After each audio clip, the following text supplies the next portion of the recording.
तो एक बड़ी खबर, हाईकोर्ट के फैसले पर असदुद्दीन ओवैसी का बयान आया है। उम्मीद है सुप्रीम कोर्ट फैसले को रद्द करेगा, ये ओवैसी का कहना है। और बाबरी मस्जिद के फैसले जैसी समानताएं, हाईकोर्ट के फैसले पर असदुद्दीन ओवैसी का ये बड़ा बयान और कहा कि उम्मीद है कि सुप्रीम कोर्ट फैसले को रद्द करेगा। MIM के चीफ असदुद्दीन ओवैसी, उनका बयान हाईकोर्ट के फैसले को लेकर असदुद्दीन ओवैसी का बयान आ गया है। उम्मीद जता रहे हैं कि सुप्रीम कोर्ट इस फैसले को रद्द करेगा। मुस्लिम पक्ष ने कहा है कि वो सुप्रीम कोर्ट जाएंगे और उम्मीद की जा रही थी कि ओवैसी का बयान आएगा और वो आया।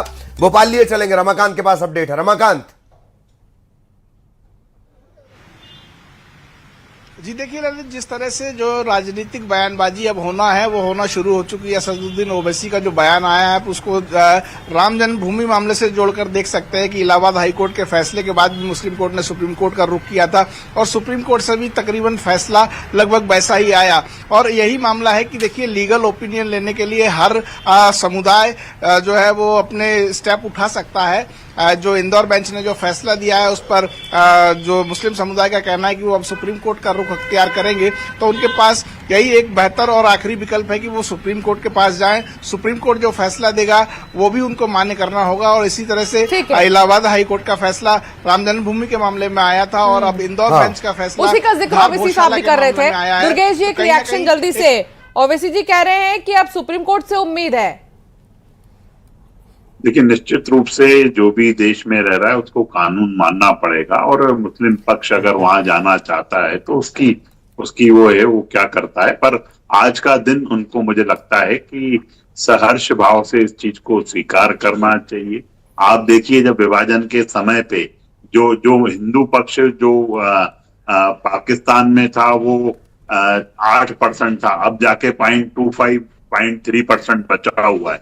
और जो मुस्लिम पक्ष हिंदुस्तान में 3-4% था, आज 24-25% हो गया है। तो हमने तो उनके हितों की रक्षा की, उनके अधिकारों की रक्षा करने का काम यहाँ पर किया गया। पर उसके विपरीत आज उनको बड़ा मन करते हुए, क्योंकि जो ASI का सर्वे है, जो वैज्ञानिक आधार है, साइंटिफिक आधार है, उन सब चीजों को उनको मानना चाहिए और एक कदम आगे बढ़कर भाईचारा गंगा जमनी तहजीब को आगे बढ़ाते हुए उनको उस फैसले पर कोर्ट का भी धन्यवाद करना चाहिए और अपने भाइयों को भी बधाई देनी चाहिए। पर इसके विपरीत हम देख रहे हैं वही तो शेख रुस्तम कह रहे थे कि भाई इससे बेहतर मिसाल तो हो ही नहीं सकती थी ना, कि नमाज भी हो, पूजा भी हो।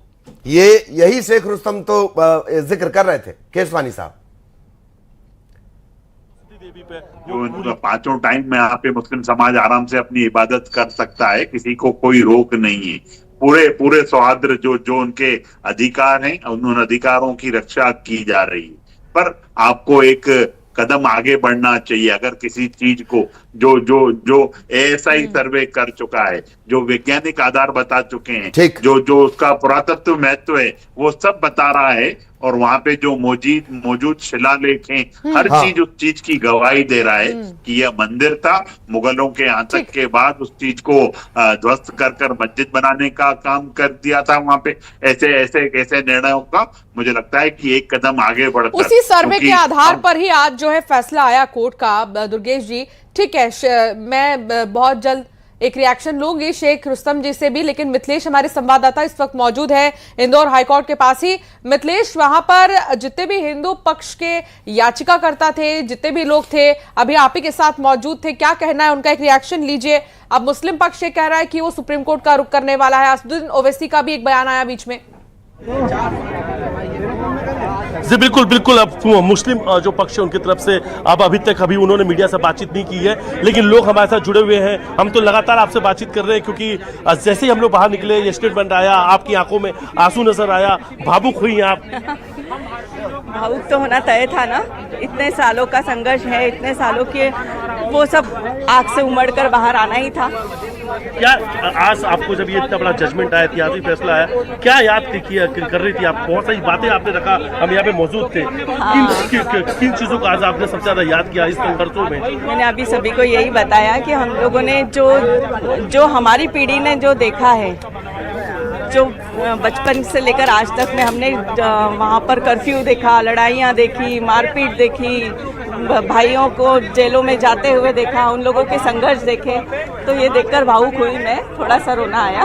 गोपाल जी खुशी की गोपाल जी आए तो उनकी आंखों में आंसू था। गोपाल भैया का संघर्ष तो मैं कहती हूँ, उन्होंने परिवार छोड़कर, सब कुछ छोड़कर, वो सिर्फ भोजशाला मुक्ति आंदोलन में बिल्कुल जूझ कर, बिल्कुल भीड़ कर उन्होंने काम किया है। दिन रात नहीं देखी, 24 घंटे इसी में लगे रहे। पिटीशन जब से फाइल हुई है तब से लेकर आज तक मैं उनको देखती आई हूँ और उन्हीं को फॉलो करके उन्हीं के साथ रहती हूँ। आज इस ऐतिहासिक फैसले के पीछे कितना बड़ा संघर्ष, कितना बड़ा त्याग है, क्या मानते हैं आप? नहीं, त्याग करने वाला कोई एक या दो नहीं है, पूरे धार वासियों का संघर्ष मानती हूँ। पिटीशन फाइल करना, उनके दिन भर लगे रहना, वो उनकी बात बराबर है। उन्होंने एक सब पूरा प्रतिनिधित्व किया है, सभी ने, उनका तो श्रेय है ही, पर हमारे धार के जितनी भी जनता है मैं उनको भी धन्यवाद देती हूँ। हर एक ने संघर्ष किया है, बराबरी का हकदार है हर धार का व्यक्ति।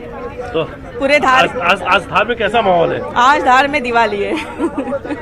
आज धार में दिवाली है, हर घर दिए जलेंगे, हर घर दिए जलेंगे, मिठाइयां अब आगे बटेंगी, मूर्ति को विसर्जित करने के लिए क्या कदम उठाए जाएंगे मिथिलेश, ये भी पूछिए इनसे, क्योंकि अभी सबसे बड़ी बात तो ये है कि मूर्ति लाना है, वहां पर मूर्ति भी रखना है, स्थापित करना है। देखिए मुख्य जो याचिकाकर्ता हैं उनसे बातचीत करते हैं। मूर्ति को लेकर अब आगे का क्या प्रक्रिया होने वाली है? देखिए, केंद्र सरकार को अभी हमारी जानकारी के अनुसार ये निर्देशित किया गया माननीय न्यायालय के द्वारा कि केंद्र सरकार मूर्ति को लंदन से लाकर के भोजशाला में स्थापित करने के लिए आवश्यक कदम उठाए।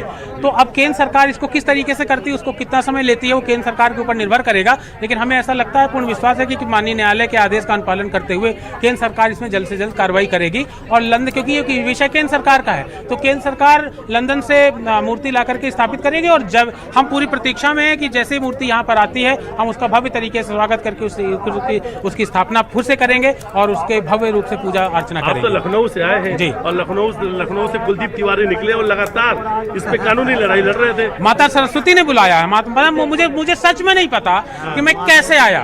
मतलब आप ये सोचिए कि लखनऊ में एक व्यक्ति, मैं अगर आप कहें तो मैं बता दूं एक सेंटेंस में कि जब ज्ञानवापी का हमने कोर्ट में केस किया और जो है 19 फरवरी 2021 को जब ज्ञानवापी का हमने मुकदमा दाखिल कर लिया, तो उसके बाद पता नहीं कहां से मेरे पास में एक मैसेज आता है, एक मेरे पास में एक फोटो आती है जिसमें ये लिखा था कि भोजशाला में हिंदुओं का प्रवेश वर्जित है। सफेद रंग के बैनर पे नीले रंग से वो फोटो लिखी हुई थी, सफेद रंग के बैनर में नीले रंग से लिखा हुआ था कि भोजशाला में हिंदुओं का प्रवेश वर्जित है। अचानक मेरे अंदर जिज्ञासा जागी कि भोजशाला क्या है। वहां से धीरे धीरे कड़ी शुरू हुई, मैंने लोगों से संपर्क किया, फिर यहाँ मध्य प्रदेश के लोगों का संपर्क ढूंढा। उसके पहले मैं कभी जो है मतलब ये सोच नहीं सकता था कि मैं लखनऊ से आकर के यहाँ पे इस तरीके का काम, लेकिन माता सरस्वती ने मुझे करवाया। मुस्लिम पक्ष सुप्रीम कोर्ट जा रहा है, ऐसे लेकर एक रिएक्शन भी हो जाए जरा।